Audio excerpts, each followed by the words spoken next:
Boys, so in today's video, you guys already know every other Sunday we do the best card in every position, or we do the top 10 must-haves, and it so happens to be the top 10 must-have day. This list is insanely hard to make with all the golden tickets coming out. Division Dynasty was one of the best promo drops of the year. Obviously, we've gotten other promos in between, like Crucible and whatnot.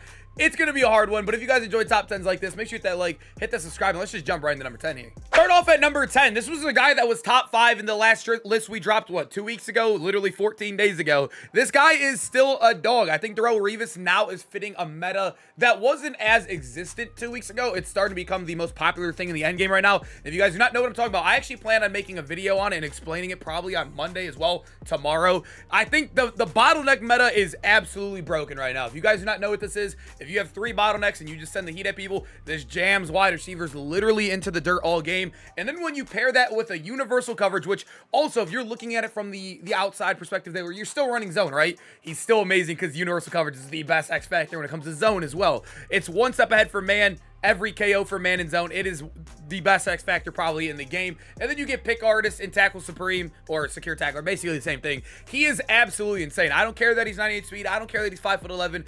As you guys know, X factors is all that matters. Abilities are all that matters. And he gets all the good ones. I mean, Darrell Revis needs to be on the football field. At number 9, we have a center. I think this is in the first time ever in my YouTube channel history where I've had some tackles make the list. Obviously, we've had some go-to tackles in the game. This is the first time I think I've ever seen a center. Wait, no. Jason Kelsey's made the list at a point. This Kevin Mawai is insane. I didn't think Kelsey could get really surpassed, but let me just show you guys. I mean, statistically, you guys know he's amazing. I think the only negative, before we look at abilities, the only negative about this card is that you have to take out the captain Mawai. And if you're running a strict theme team, that might be a little annoying and you might not be able to do it. But at the end of the day, this card is amazing if you're running a God Squad. He has post up, which is really, really good, especially when you combo with a 0 AP secure and then another 0 AP. You can run identifier all day or spend the 1 AP for threat detector if you don't have it on another offensive lineman. But boys, this is where he is broken. Vanguard all game long. As you guys know, centers get to the next level more than probably every position. It's them and the guards really getting to the next level. Pancakes everywhere. I mean, Vanguard, as you guys know, is absolutely broken. It is miserable to play against. And when you can't zap it with Aiden Hutchinson's momentum shift, you're not going to have fun against it. Kevin Mawai is an absolute must-have. I know he's offensive lineman. I know it's a little boring, but he's cracked. He's absolutely cracked. Number 8, we got Ryan Neal, a 6'3" safety. Obviously, he's a great card. He gets Seahawks same team too, which is one of the more poppin' normal theme teams you're still running in the game, right? But the reason why we have him here, as you guys know, Division Dynasty, they have like infinite 0 APs. I think these are the only 2 buckets that they don't get for 0. Yeah, everything over here, crazy. The stacks are crazy. But the big thing with him, and for some reason it's glitching, you can see it in the top right though. Universal coverage for one. I don't know why it's glitching, but universal coverage on all game long as an ability is amazing. You could pair that with like bench press. I think he gets bench press if I'm not mistaken. You can get acrobat on him. He is an amazing card. He's good at corner. I've used him at corner and man coverage. I play him now just up top as a safety in my cover 0 scheme. He's insane. I think he's a must-have. And also, the height on him, too. 6'3". You cannot ask for much better. At number 7, the Division Dynasty promo. Like I said, this came out since the last time we did the list, and these are some of the best cards in the game. CeeDee Lamb, 99 speed, 6'2", so you got a good height wide receiver. Not too tall where he's going to take forever to get to the ground. Not too small where he's not going to be able to ag, right? He's probably like the perfect height in the game, I would say. And then obviously 99 basically in every stat you want. But when we come over to him, boys, he gets route tech for 0, which is amazing against a man. I will say it doesn't really help too much against like the bottleneck meta, but it will help against one step aheads and whatnot. But there is something that is very good against bottleneck. It's a glitch in the game. I don't know why. Obviously, we would love to use Yak 'em up, but there's a glitch right now. If you're playing against bottleneck, for some reason, double me is the only thing that, well, I wouldn't say it counters bottleneck, but it helps against it. It's weird. It makes no sense to why it would, but it actually gets you off the press a lot better than normal wide receivers. I've seen my Odell get literally one-handed pressed into the ground. CeeDee Lamb's one of the only cards that doesn't, and then on top of that, you can get jukebox. You can go ahead and get tank. I don't know if he gets tank. I'm not 100% sure on it, but you can go ahead and get your jukebox as well, the evasive, whatever. He's amazing, man. CeeDee Lamb's one of the best wide receivers, if not best cards in the game in general. Number 6, we have particularly my favorite pass rusher in the game. So I will say there is a pass rusher, or at least I will say there's 2 of them higher than him on this list. But Odafe as a pure pass rusher when it comes to getting to the quarterback, I think he is personally the best in the game for at least me and also against me. I swear he sacks me the most. You can see statistically he's very fast as well. He has built-in film study too. which, I mean, everybody has film study at this point, but hey, we'll take that as well so we can get it off another player. But here's where he gets very, very OP. You guys know Joe Klecko was on this list like 2 weeks ago. His was 2 AP. Odafe's is 1 AP. That is a big deal, saving that extra AP. Then on top of that, you can go ahead and get your Tackle Supreme. I think I have Pick Artist on mine as well, so you can catch picks. Double or nothing, I think you can get. Look how many 0 APs. So 4 0 APs, 1 AP Colossus, and built-in film study. Not much more else I got to say about Odafe. Number 5, we have another edge rusher in Derek Thomas right here, who feels like an upgraded version, if you will. They're very similar statistically. I think he's much better in the finesse move, but as long as you're above 90, you're fine. You can see they're same speed, same excel, same everything, basically. He has unstoppable force instead of film study, but he's also very cracked because he's a weird card. Let me just say that. He is a very weird card, and I guess you could do some crazy stuff to make him OP, but he has Universal for 1. He has Colossus for 1 as well, and then you can go Bottleneck. That makes no sense there, but you get Lurk Artist as well, so you could, I guess you could user him, you could rush him. This will also help catch picks on the D-line as well. He is a very weird card. I truly don't know the best way to use him. I probably would rush him because he gets Universal, or he gets Unstoppable Force and also Colossus. Those two combined, I don't know if they really do much combined, but it's insane. But if we come over here, this is where Universal's really weird to me. I don't know if it's going to help you because he has 58 man and 73 zone. He's really, really bad there.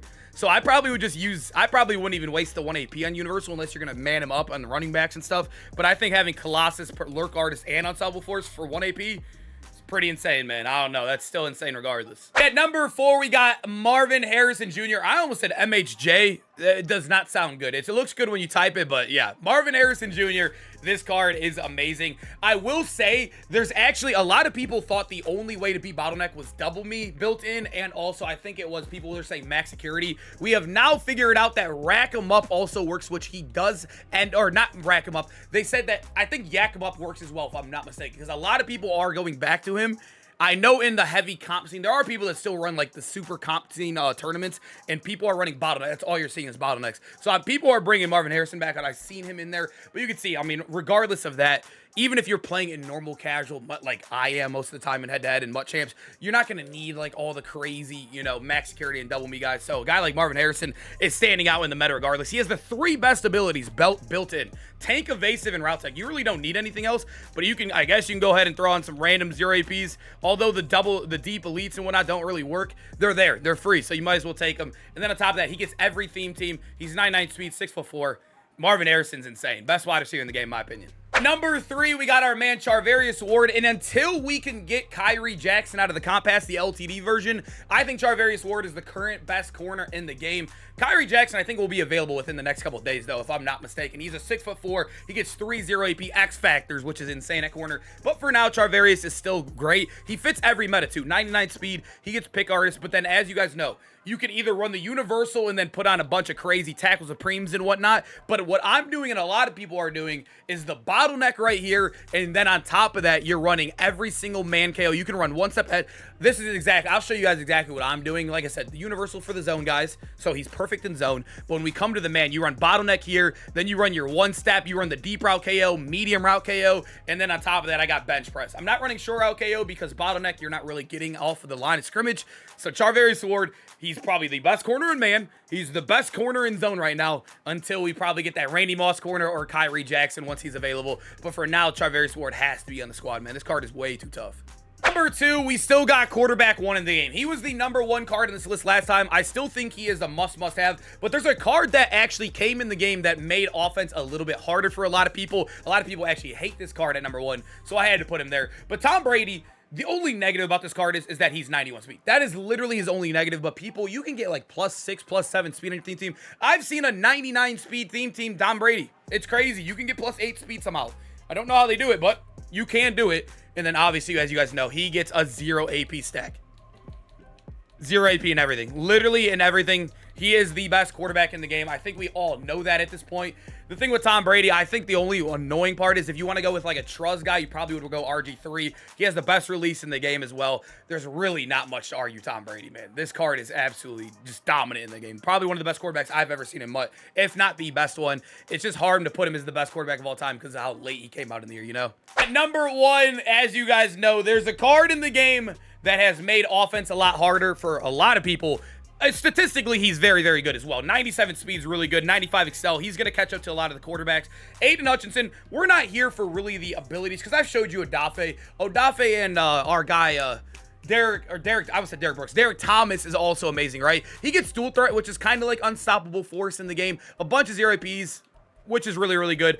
But most of you guys know momentum shift. His momentum shift is starting the game on it for 1, and then it's back on in 3 plays. 2 plays, I think it stays on for 2 plays if you have if you go ahead and run persistent, which I'm actually doing with an extra AP. So basically, you'll never have to play Omaha again unless they're doing a lot of subs. You'll have to play a lot of the light up running backs. You'll never have to play a lot of the light up wide receivers. The only guys you're gonna have problems with are the built-in passive X factors, which those are some of the more expensive cards in the game. So Aiden Hutchinson for 450K is the best possible card. I honestly think this card makes the game so much more enjoyable. I thought that Omaha meta was one of the worst things in the game when somebody could see my play the entire game. But now we got Aiden. He saves us, man. This was literally the end game savior of Madden. He actually makes the game enjoyable to play. Boys, hope you guys enjoyed the video. Make sure to comment down below. Who do you think is the biggest must-have card in the game? Is it Aiden? Is it Brady? Is it someone else? Make sure you guys let me know. I appreciate you guys watching to the end. I hope to see you guys in the next one. Peace out, guys.